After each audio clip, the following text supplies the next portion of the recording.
The moon's surface has millions of craters, but something else has drawn a lot of attention to it. A giant rare hole that turned out to be a tube. It was found when the Japanese lunar orbiter was gathering data around the moon's skylight, the tube's entrance. Researchers found a specific echo pattern that suggested there was a hollow area. They discovered more echo patterns at a couple of places near the hole, so there could be more lunar tubes there. But in this big tube, you could place an entire football field and the pit could swallow it whole. It's irregularly shaped and 427 feet in diameter. Scientists think that there could be secret caves, a tunnel system, or an entire geological wonderland under the surface.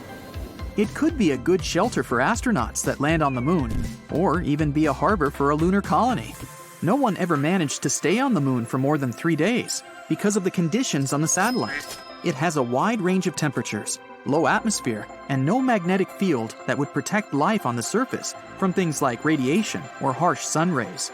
Astronauts wear spacesuits, but they can't protect them over long periods of time. But a lava tube could. When a lava flow cools, it gets a hard crust, which later thickens and creates a roof over that same lava. It continues to flow, but when it stops, the channel can drain, which results in an empty tube. Our planet also has lava tubes, but they're not as big as the one found on the moon. There's a special type of tree called a moon tree. It's grown from seeds that were taken into space during one of the missions and then returned back to Earth. You can find this kind of tree growing across the US. Earth is 27% bigger than the moon and far more massive. Our gravity is stronger. If you drop a rock on the Earth, it will fall faster. 150 pounds on Earth is just 25 pounds on the moon. The Earth has numerous satellites circling around it, but the moon is the only natural one. Our moon was formed during a big collision of the Earth and one more planet the size of Mars. This happened around 4.6 billion years ago, shortly after the Sun and our solar system were formed. After the collision, a cloud of vaporized rock went into orbit around our planet, cooled, and shaped into a ring of small solid bodies. They later got together and became the moon, leaving craters as a reminder of this collision. If you're standing on the surface of the moon, your shadow will be darker than on Earth. This is because there's no atmosphere to scatter light and create lighter shadows. One of Jupiter's moons, Io, has hundreds of volcanoes and pretty wild eruptions, sometimes sending plumes 250 miles into the atmosphere. These eruptions happen because of the extremely strong gravity this moon is exposed to. Its insides tense up and relax in those periods when it gets closer to and then further from Jupiter, which generates enough energy for insane volcanic activity. It's not just planets, even quite small space bodies sometimes have moons. In 1993, researchers discovered a 20-mile-wide asteroid and its 1-mile-wide moon. You'd need 400,000 moons to match the brightness of our central star, the Sun. The moon reflects the light it gets from the Sun, but it doesn't produce its own. That brightness depends on the angle between the moon, the Earth, and the Sun. Our moon is around 32 Earths away from us, and 29 Earths at its closest. When the night is dark and clear, it seems like you can touch a full moon. But if you wanted to do it, you'd have to travel up to 250,000 miles. Still, there is water on the moon. Not puddles or lakes, but grains of water ice exist in permanently shadowed parts near the moon's poles. Scientists think that water got on the moon a long time ago, during a period when both the moon and Earth were constantly struck by asteroids and comets, which contained water ice. This process may have even helped us get our own lakes and oceans, not just the moon's icy water. Newer research says that the moon's interior already had water, and it went to the surface during volcanic activity. The same might have happened on our planet too. Out of 200 moons in our solar system, our moon is the 5th biggest one. Jupiter's moon Ganymede is the biggest one, almost 1.5 times bigger than ours. Apollo 11 was the mission where humankind first landed on the moon. It was a very important moment, broadcast all over the world. But it was almost interrupted by a huge windstorm that was going on in Australia back then. Parker Dish was placed there, which was something we used to get the broadcast signals from the moon. The moon is not a perfect circle. It's more in the shape of an egg, with the thicker end pointing toward us. This shape is derived from its rotation. A full moon can keep you awake. Studies showed that people experienced less deep sleep, and it took them longer to fall asleep during the full moon period. It wasn't about its brightness, but the lunar cycle that influences our internal body clock. Each year, the moon is moving away from Earth because of the interaction between the moon's gravitational force and our oceans. In 1 year, it moves around 1.5 inches away, which means that in around 600 million years, it will be 14,600 miles further from Earth than it is now. This number isn't accidental. That's the time when total solar eclipses will stop happening. Humankind hasn't set foot on the moon in a few decades, but footprints there are still fresh because there are no winds up there, so these tracks can stay there for millions of years. The moon has its own time zone called Lunar Standard Time. Time is different on the moon, so a year there is divided into 12 days, considering each is as long as our month. Days got named after astronauts who walked on the moon. The moon calendar starts the moment Neil Armstrong stepped onto the moon in 1969. There are possible energy sources for living beings on one of Saturn's moons. It has an ocean under the surface, and it may feature some chemical reactions similar to those that help certain forms of life on our planet survive. The moon used to have active volcanoes, probably during the time of the dinosaurs. Molten lava hardened on its surface billions of years ago, which helped create unique lunar craters, but the volcanoes have been dormant for a long time now. The moon has earthquakes, or rather, moonquakes. Just like our planet, the moon also has a crust that goes through changes and shifts. Shaking occurs when its crust warms and expands, or it can even be caused by meteorite impacts. Moonquakes are not as strong as earthquakes, but can last way longer since the moon doesn't have enough water to prevent seismic vibrations. The moon has a big range of temperatures because it doesn't have an atmosphere. During the day, it can go up to 200 degrees Fahrenheit, but at its poles, the temperature is around -400 degrees Fahrenheit. In 2019, astronauts discovered a strange space phenomenon. The moon was crossing in front of the sun, and at one moment, it seemed like it stopped and then started moving backward. It's the same optical illusion like when you're driving on the highway and pass a car that's slower than you. At one moment, as you move ahead, it may appear like it's going backward. The crust of the moon is not equally thick in all its parts. Some are up to 37 miles thick, while others are much thinner. The moon itself doesn't change colors. When sunlight goes through our atmosphere, it reflects off the moon and makes us see it as pink or red. Sometimes there are particles of dust sent into the atmosphere, and in combination with sunlight, they give the moon an orange glow. The moon doesn't have a dark side. There's only a far side that we can't see from the Earth.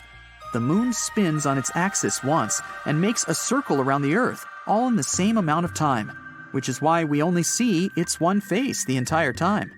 All planets in our solar system have at least one moon, except for Mercury and Venus. Mercury has less mass than our planet, so its gravity is lower than ours, around 38% of the Earth's gravity. That means 100 pounds on Earth would be 38 pounds on Mercury. Because of the weaker gravity, and since it's so close to the Sun, Mercury wouldn't be able to have its own moon. It would probably crash into Mercury, or even go into orbit around the Sun, and someday even get pulled into it. Venus most likely doesn't have its moon because it's also too close to the Sun. A recent study claims that the moon has a tail, and every month it wraps around our planet like a scarf. A slender tail made up of millions of atoms of sodium follows Earth's natural satellite, and our planet regularly travels directly through it. Meteor strikes blast these sodium atoms out of the moon's surface and further into space. For several days every month, the moon remains between the sun and our planet. That's when Earth's gravity picks up that sodium tail. Our planet drags it into a long stripe that wraps around its atmosphere. This lunar tail is totally harmless. It's also invisible to the human eye, 50 times dimmer than what you can perceive. But during those rare days, high-powered telescopes can spot its faint yellowish glow in the sky. The tail looks like a gleaming spot that's 5 times the full moon's diameter. Mathematicians claim white holes might exist. Unfortunately, scientists haven't found one yet. Even if you saw a white hole, You wouldn't be able to enter it from the outside, but you'd notice light and matter leaving it. Betelgeuse, a red giant in the Orion constellation, started to dim in 2019. This confused astronomers. By that time, the star had already swollen to enormous proportions.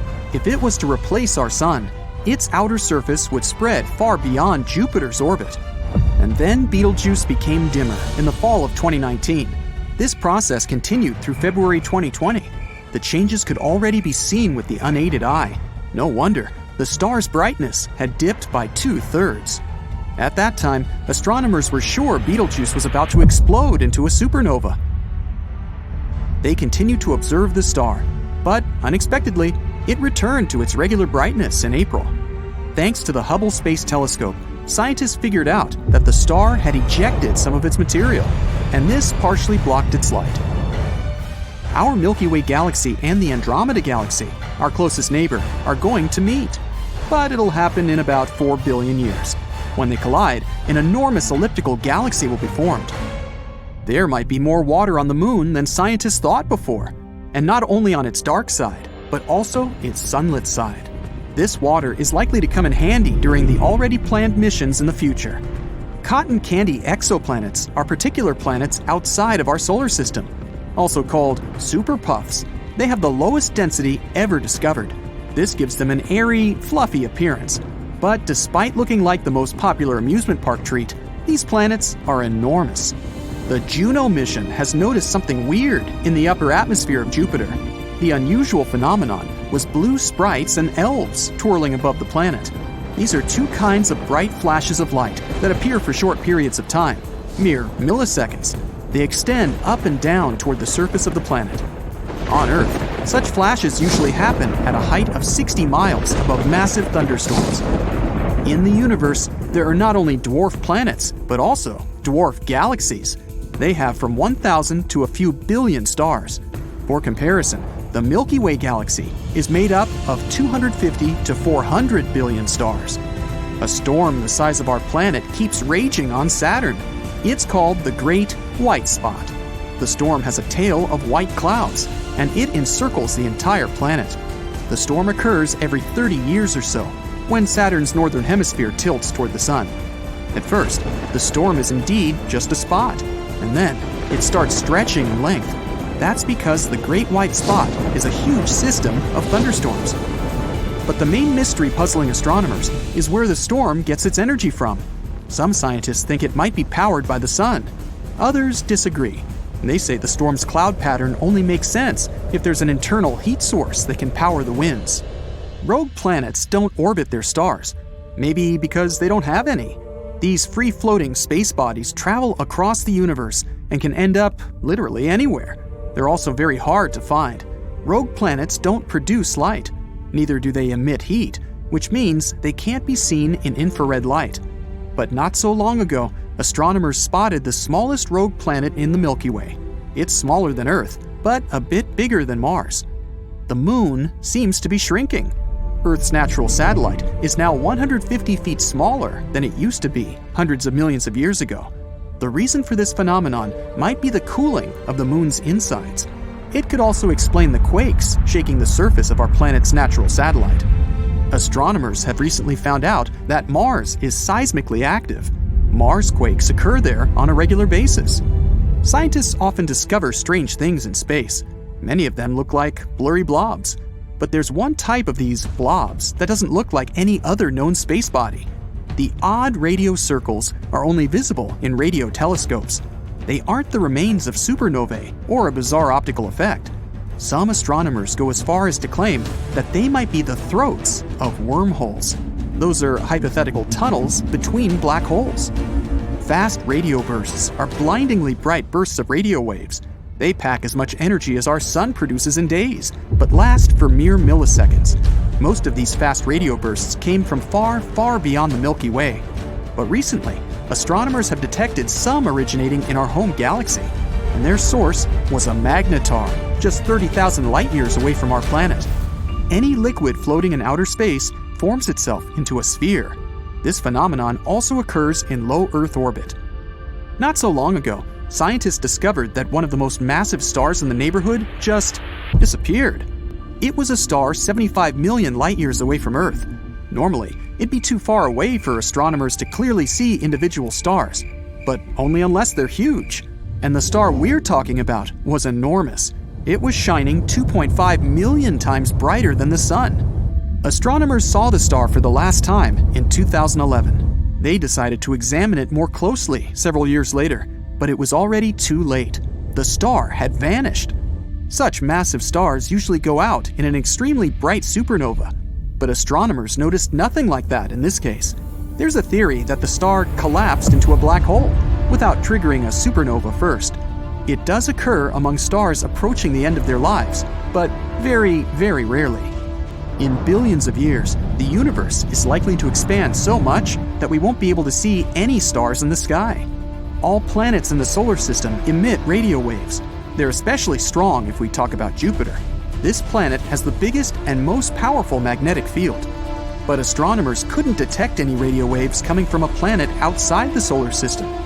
That is, until 2020. The signal scientists recorded came from a gas giant, Tau Bootes. It's 51 light-years away from our planet. Thanks to this signal, astronomers managed to find out a bit about the planet's magnetic field. And in the future, this will help to learn more about what's happening in the planet's atmosphere. Dwarf planet Haumea is further from Earth than Neptune. It's orbiting in the Kuiper Belt.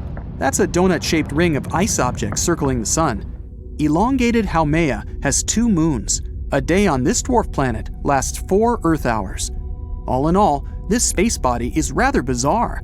It's surrounded by thin rings that likely appeared as the result of an ancient collision. A star in the galaxy GSN 069 is likely to turn into a planet the size of Jupiter in the next trillion years. It might happen because of the star's regular encounters with a black hole. First, astronomers noticed unusual X-ray bursts that were strangely bright. They went off every 9 hours. After studying this phenomenon for some time, the scientists realized it was a star moving in a unique orbit around a black hole. The dazzling flashes? It was the material getting slurped off the star's surface by the black hole. It turned out that over millions of years, the black hole had already transformed the red giant into a white dwarf. And the process isn't going to stop whatsoever.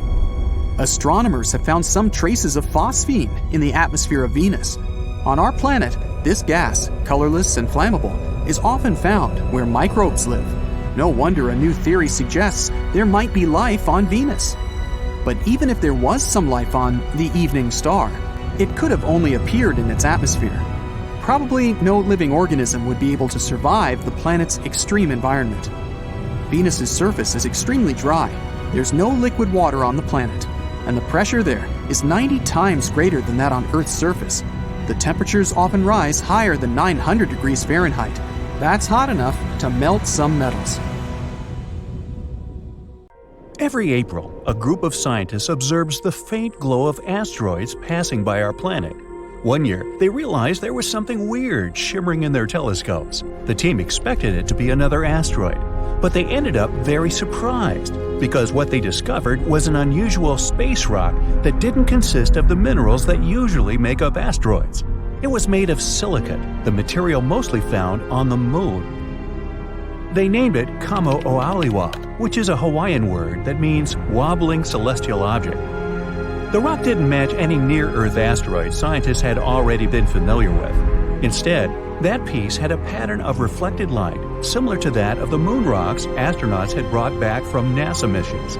This fragment turned out to be a quasi-satellite, which is a kind of asteroids that orbit both our planet and the Sun. It repeatedly circles Earth and has a quite unusual tilt. That's the reason you can only see it in the night sky once a year. The fragment is pretty shy, too. It never gets closer to our planet than 9 million miles.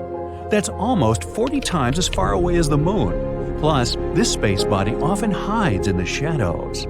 Scientists have figured out the piece won't stay in this orbit for a long time. It probably arrived at its current position about 500 years ago, and its orbit is likely to change in the next 300 years. This fragment may not be alone out there in space. There are at least 3 more similar near-Earth objects.